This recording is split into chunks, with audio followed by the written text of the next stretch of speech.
Hi, this is Adrian, I'm Carrie.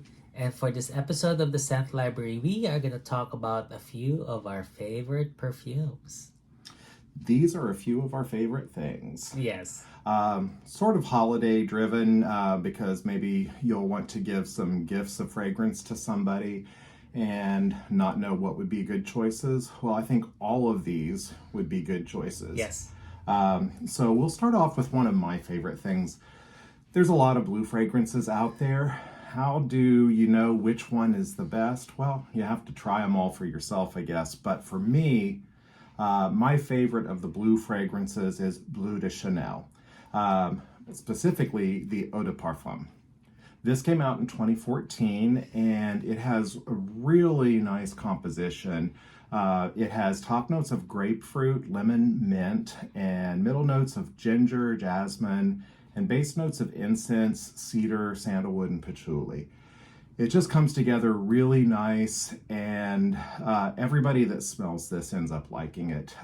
I've worn this a lot this year and had a lot of compliments on it, a lot of people asking what it is so they could buy it for their significant other. So if you're trying to think of somebody or something for a gift for someone in the blue fragrance range, you really can't go wrong with this one. yes. And I actually posted my review on Bleu de Chanel on my Instagram, Mm-hmm. and I already had one commenter be like, "That's mine, that's mine." Yeah, it really is a wonderful one.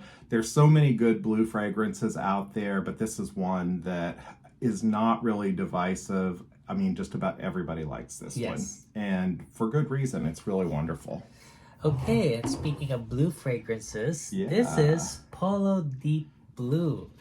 And it's one of my favorite tropical fragrances.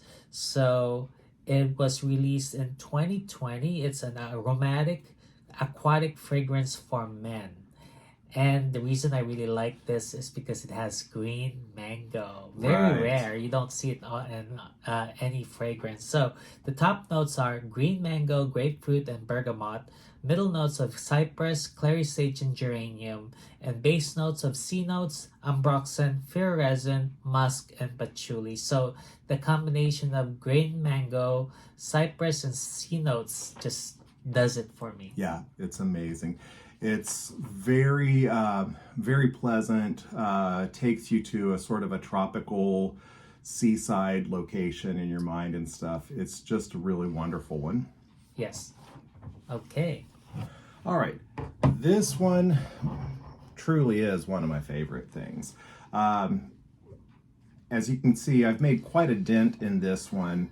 I've got quite a few fragrances to choose from and that I try to make rotations of and wear so that I keep familiar with a lot of them. But this one is kind of one I keep going back to and going back to. And so definitely this one is one of my favorites. This is called Cherry Punk, and it's by Room 1015. It's a perfume house in France, and their sort of theme, at least with their names and stuff, is like rock bands and rock genres.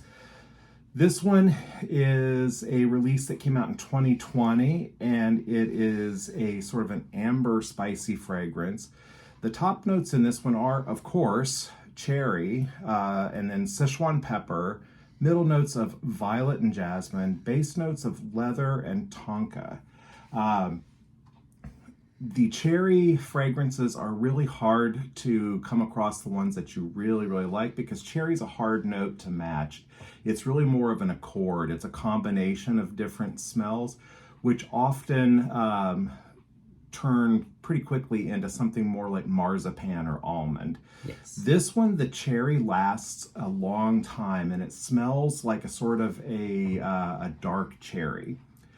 Very, very nice cherry to it, and the leather works really nice with it. And I like to sometimes then layer with something that has a little bit of a tobacco smell, like a kind of a sweet pipe tobacco smell, and that just comes off amazing. But yeah, definitely this one is one that it takes a little bit of a special niche, interest in it. It's not maybe for everybody, but almost everybody that ever smells it really loves it. Oh, yeah. Okay. Okay, next one is Green Irish Tweed by Creed. Yes, one of my favorites, and the reason is it's like a classier version of Irish Spring soap. Yeah. Yes, so like I like Irish Spring as a soap, and when I smell this, it smells like Irish Spring, but like classier, bougier. Like that you would get at a real luxury resort. Yes, exactly. That's how it smells like. So, Great Irish Tweed is a woody floral musk fragrance for men, launched in 1985. It has top notes of lemon verbena, iris, and middle notes of violet leaf, base notes of ambergris and sandalwood. So you really smell the lemon verbena and the violet leaf. Yes. Yeah. And the amazing thing is this, yeah, notice the year that this came out, 1985. Yeah. That's a while. And this has been very popular ever since it came out. This one definitely has stood the test of time, and yet it doesn't smell dated. No, it doesn't. And maybe it's because it smells classic. Yeah, maybe because the sort of, like maybe Irish Spring soap, which is something that has been around for a long time too, is still sort of a fragrance that a lot of people are well acquainted with. And so when they smell this, they don't feel like it's like a, out of date sort of a fragrance. No. Just an amazing piece of fragrance work. And a very classy and classic scent. Exactly. Okay. All right. Well, how about if I go then with a Creed for the next one? Creed Royal Oud. This one is the first Creed that I became acquainted with, and it's really a gentlemanly type of a fragrance. It's not one that I think that probably most really young people would want to rock, although they could. It just has an air about it of mature, sophisticated, well put together, and luxury. This one came out in 2011, and it has top notes of pink pepper, lemon, middle notes of cedar and galbanum, and base notes of sandalwood, oud, and musk. This one just has a great top note that comes off with this lemon and peppery. Some people, though, when they smell it, they think it smells kind of ashtray-like. But honestly, you only smell that kind of in the first few minutes as the lemon kind of dies down to a little bit more of just a sort of a background citrus. But the rest of it, it just smells woody and, just an amazing sort of a smell. This is not a heavy oud fragrance. And No. the fact they should call this Creed Royal Cedar. Yes. But it does have oud in it. It's very subtle, and it's certainly not overpowering. This is a great gentleman fragrance and a really classy fragrance that stands the test of time. It's also Creed's most expensive of their men's fragrance. Yeah. Okay. All right. Let's move on to the final round. Next one from me is Tales from Zanzibar, which is also a tropical fragrance, and I like it because it has guava, very rare note to find in perfumes. So Tales from Zanzibar is made by Memoirs of a Perfume Collector, and it's for men and women, and it was launched 2021. It has top notes of lime, blood mandarin, mint, and pink pepper, middle notes of guava, cassis, and coconut, and base notes of candied fruits, ambergris, musk, moss, and agar wood. So the guava, coconut, and oud combination just does it for me. It's stunning. Yes. I don't think anybody could help but like this. Yes. This is like love at first sniff. Do you remember when you first smelled this? Oh yes. You were immediately able to identify the guava notes. Yes, I was like guava, but like usually you don't find people like rocking guava as a scent. No. It's more like a drink or like a fruit that you eat. Yeah. This one, guava is just not that big of a thing in the United States and stuff. I guess it probably doesn't grow in many zones here and stuff, but in most places in the world, guava is a lot more well known and people would immediately identify it. But there's just something amazing about the blend of tropical goodies that they put in this one. Yes. It really takes you away to like a warm tropical beach with like turquoise water and, palm trees swaying in the wind. Yes. Okay. All right. Okay, then for my last of the favorite things, this is one that I would have a hard time living without if they suddenly just like discontinued it and took it away. And Tom Ford usually does that, so I have some backups. This is Ebene Fume. I previously was pronouncing it Ebene Fume. Yes.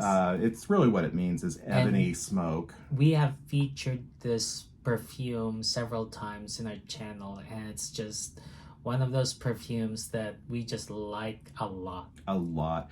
This one is an amazing scent. This one, much like the Tales from Zanzibar, it just takes you away to another place in your mind. The notes in it are so well balanced and so kind of it sort of provokes a vision of some sort of like a temple or something like that where they're burning incense. It has incense, Palo Santo, black pepper, labdanum, rose, resins, and gaiac wood. I mostly noticed the incense, Palo Santo, and labdanum in this. Resins maybe and stuff in the base notes. This is powerful, and it lasts for a long time. And it could knock out someone if you overspray it. It sure can. I caution people all the time, be careful about wearing this one if you're going to get on an airplane or be in a closed car with several people or something, because this one's powerful. It'll really overdo it for some people that are sort of sensitive of colognes and stuff. But this one definitely is one of my favorites. It's just so evocative of like images of like an Orient temple or something like that, some kind of a Buddhist temple where incense is being burned. It's just beautiful. The Palo Santo is amazing in this. It's a note that only kind of made its way into some of the more notable perfumery in the last handful of years, and Tom Ford just really knocked this one out of the park. Yes. Okay. And last one from me. This one is called the One Luminous Night by Dolce & Gabbana. And it was launched 2021 and it's an amber woody fragrance for men. Top notes of black pepper, basil, and bergamot.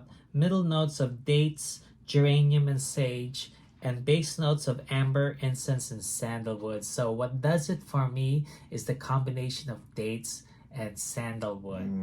Yes, and the dates here are scrumptious. They are. Yeah. They're like a juicy smelling date. It smells like you had a juicy date in front of you that you bit into and stuff. It's just luscious. Yes. And very, very difficult to find, this one.